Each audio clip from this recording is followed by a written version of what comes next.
Awesome. Well, Mark, thank you so much for coming in here today and kind of sharing some of the story about the fire you encountered with your mom and dad and yourself. And I just wanted you to kind of share some of the thoughts and things that were going through your mind when you woke, and how did you wake up that night? Well, I'm not sure you want me to tell you what happened. Yeah, tell us what happened. Well, just I'd been home visiting my parents, a couple hours away, Fremont, Ohio, and about 4 a.m. I was woke up by my dog. He jumped underneath the bed, made a big thud. I woke up. It was hot in the house, but I didn't know what it was because I thought I was having night sweats, which I do, and I was having some nightmares. But it was just creepy. I got up and I started heading out towards the kitchen, and I seen clouds out there, but I didn't put it together that it was smoke.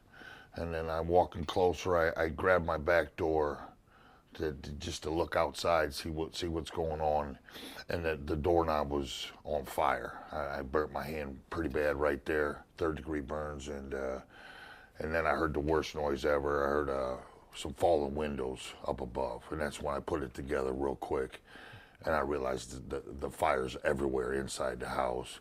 And I immediately turned and ran to my mom and dad's bedroom. I yelled for them about 5 times. They didn't respond.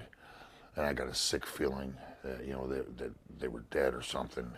And finally my mom said, "What?" She didn't answer me at first because she thought I was playing some kind of game or something, my 4 a.m. videos that I do. But I said, "The house is on fire. We have to move fast. Let's go."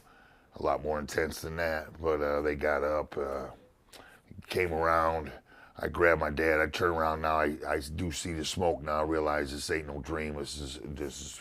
So I walk my dad and mom down the hallway to the garage door to safety. But when I turned around, my mom wasn't there. She wasn't latched on to my dad. And wow, that was just a sick feeling. I told him, "Get outside. I'll go get her." And I ran back to the back bedroom, grabbed her. And it was rough, smoke was bad. I found my way down. I got lost for a minute because it was as black as can be. It's more than black because of the smoke, and it's hot. And I got lost, and I thought to myself, just not going to make it. I don't think we're going to make it. Somehow God guided me out to the outside. I got my mom out. Turn around, pushing my luck here, but I ran back into my bedroom, and I'm trying to get my dog little hammer. So I swiped underneath the bed, and I took another swipe at the end of the bed. I had a false sense of safety because the smoke wasn't down there. I thought I was okay. I had a little time, and when I sat up, I'd already been in there probably, I don't know, 5-10 minutes. I don't know. It seemed like forever, but I sat up, and the smoke hit me hard. And I realized I got to go now. When I stood up, I fell off. I almost went down right there, but I caught myself. And I had about 10 yards to get out to safety, and I made it. I made it outside, reunited my parents, and turned around and watched it go down. It was unbelievable how big the fire was and how fast. So let's talk about the smoke detectors. Did you guys have any smoke detectors in there? Oh, well, no smoke detectors. You were just telling me that's the number one reason all this goes bad, and I'm just surprised that it is the number one reason. It just seems like it's such an easy thing that could have been done, but must be something that's very overlooked. Because, if they were there, who knows? Maybe I put the fire out. Sure. So, something we got to get more awareness about this because it changed your life very quick. Absolutely. Great point. So your dog, you couldn't find your dog. You later found him, and but he was the one that alerted you. Something woke me up. I'm assuming my dog jumped underneath the bed because we found him underneath the bed, untouched.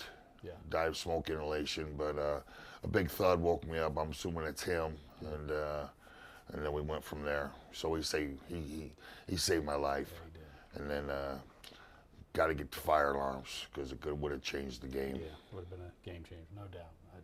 Talk about what happened to you. How did the smoke Yeah. inhalation impact you? Going to the hospital. So. Well, I made it outside, and I thought I was all right. You know, I thought I was all right. I'm coughing hard, but I was just grateful. I'm going to be all right. But then, luckily, the ambulance was there. I remember they laid me down. I told them I don't need to go to the hospital. I wanted to just see my parents. But from there, it's pretty fuzzy the rest of the time. I got life flighted to Toledo, St. Vincent's, and I was out on a tubes down the throat, breathing for me for I think a couple days before I finally woke up, and what a great moment that was. Wow. to wake up. Everybody did a good job with me. Yeah. And I still have a little bit of lung damage. It's been over a month now. I expect it to be 100%, but it's a little scratchy still. And then my eyes were burnt pretty good. I had no idea that because when I first woke up, I didn't see no flames, just lots of smoke. But I had no idea how hot smoke is. Sure. Smoke's hotter than fire. Is that true?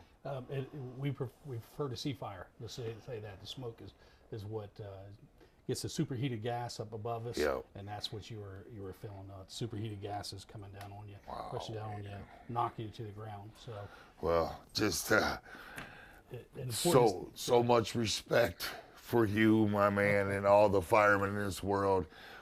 It was the highest of all highs for me and the lowest of all lows at the same time. But there was a lot of fear. You got to handle the fear. I wanted to do it again. Part of me wants to do it again so bad. It's the perfect job. Stipe Miocic has the greatest job ever. He gets the MMA fight and be a fireman. Thank you guys for all you do. It's awesome. Appreciate it, Mark. I'm so happy for what you did for your mom and dad, and bringing awareness to the people around the country that a smoke detector can help save lives or give you early warning to get you out sooner than later. I'm gonna make it. I'm gonna make it part of me to get that word out there. We can work together, Jeff, and it'll change the world, change the game, make your guys' job a lot easier. Absolutely. You get notified earlier. Get in there and put the fire out instead of saving so many lives. Yeah, that's right. You've fought a lot of tough battles in your career. How tough of a fight was this when you were in the hospital to recover?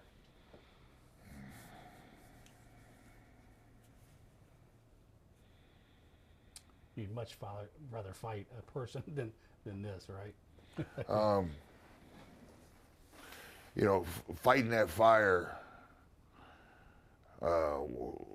was the scariest thing I've ever done in my life.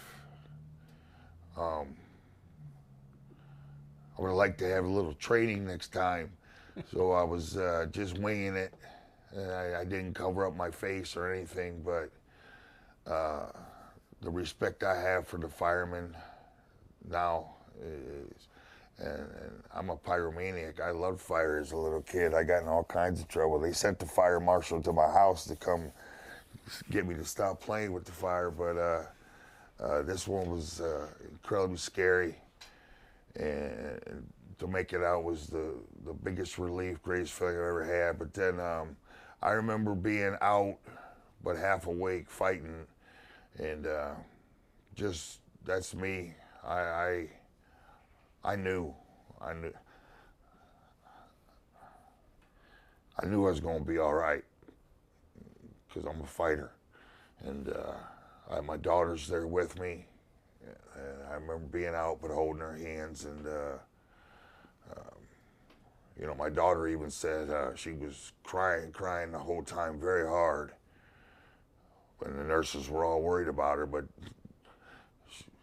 they said my dad's going to be fine. I'm crying because of my dog, which I think I heard her say that. That was awesome. That is. Why was it important for you to come here today? I'm a recovering alcoholic, and I got 3 years sober, and that's the greatest thing I ever did is get sober. None of this would have happened if I didn't get sober. But you learn when you get sober, life is about giving back and helping people, and that's what I do. I try to help recovering alcoholics and drug addicts as best I can. But now I found another avenue to try to help people and try to help these firefighters get the word out there about how important it is to check your batteries and have your fire detectors ready to roll in case this happens to you, because tomorrow's not promised, and it has a new meaning to me.